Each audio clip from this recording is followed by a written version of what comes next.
Yang kita ulang-ulang tadi, kita membaca la ilaha illallah.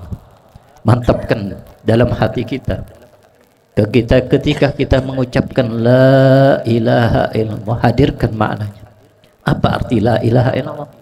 Tidak ada Tuhan bagi kita illallah kecuali Allah. Kita nggak peduli dengan manusia yang lain yang menyembah kepada selain Allah. Kita nggak peduli kepada mereka yang punya Tuhan lebih daripada satu. Kita punya keyakinan sendiri, yang keyakinan kita, keyakinan yang benar, keyakinan kita yang keyakinan yang pasti, keyakinan kita, keyakinan daripada Nabi kita Nabi Muhammad sallallahu alaihi wasallam, yaitu la ilaha illallah Muhammadur Rasulullah sallallahu alaihi wasallam. Nggak ada Tuhan sama sekali, nggak ada yang namanya Tuhan kecuali Allah. Dan Nabi kita Nabi Muhammad sallallahu alaihi wasallam adalah Rasulullah. Tadi kita baca la ilaha illallah adadal ayami wa syuhur, dengan jumlah banyaknya hari sepanjang hidupnya atau sejarahnya alam dunia ini. Kira-kira bisa dihitung hari dari pertama diciptakan dunia sampai sekarang berapa? Nggak bisa. Adadal layali wa syuhur.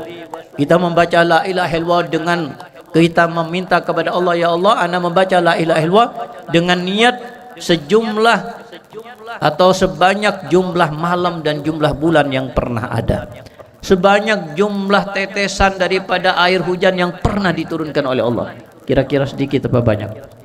Banyak. Dan seterusnya dan seterusnya dan seterusnya. Yang andai kata satu kata atau satu kalimat la ilaha illallah diterima oleh Allah Subhanahu wa taala, itu sudah cukup fadilahnya luar biasa. Karena dikatakan dalam riwayat bahwasannya siapa yang mengucapkan la ilaha illallah, maka arsy-Nya Allah Subhanahu wa taala akan bergoncang. Arsy Allah akan bergoncang dan protes, bukan protes dalam arti meminta memohon kepada Allah Subhanahu wa taala, dan tidak berhenti daripada goncangan arsy-Nya kecuali meminta memohon kepada Allah. Yang mengucapkan la ilaha illallah diampuni dosanya oleh Allah, baru arsy itu akan berhenti dan menjadi tenang. Dikatakan bahwasanya Nabi kita sallallahu alaihi wasallam bersabda, man qala la ilaha illallah mukhlishan min qalbih dakhalal jannah. Siapa yang membaca la ilaha illallah ikhlas dari hatinya, menghadirkan maknanya dan memantapkan daripada makna daripada zikir yang kita baca, maka dakhalal jannah, kita akan masuk surga.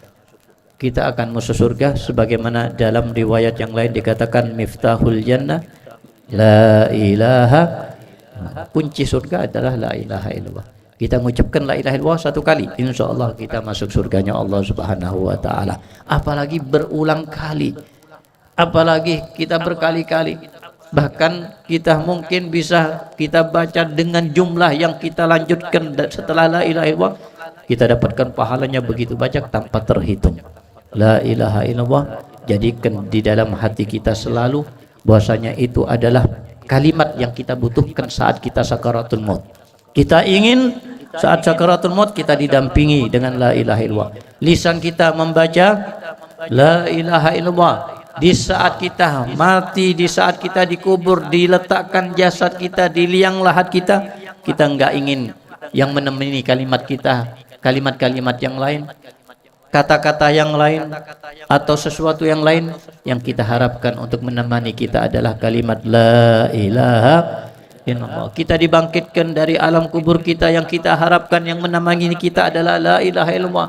Di saat fi yaumil qiyamah, di padang mahsyar, di saat yang sangat genting, sangat mengkhawatirkan, kita enggak ingin mengucapkan kalimat yang lain saat itu, hanya ingin mengucapkan la ilaha illallah. Di saat itulah kita akan selamat daripada azab Allah Subhanahu wa taala.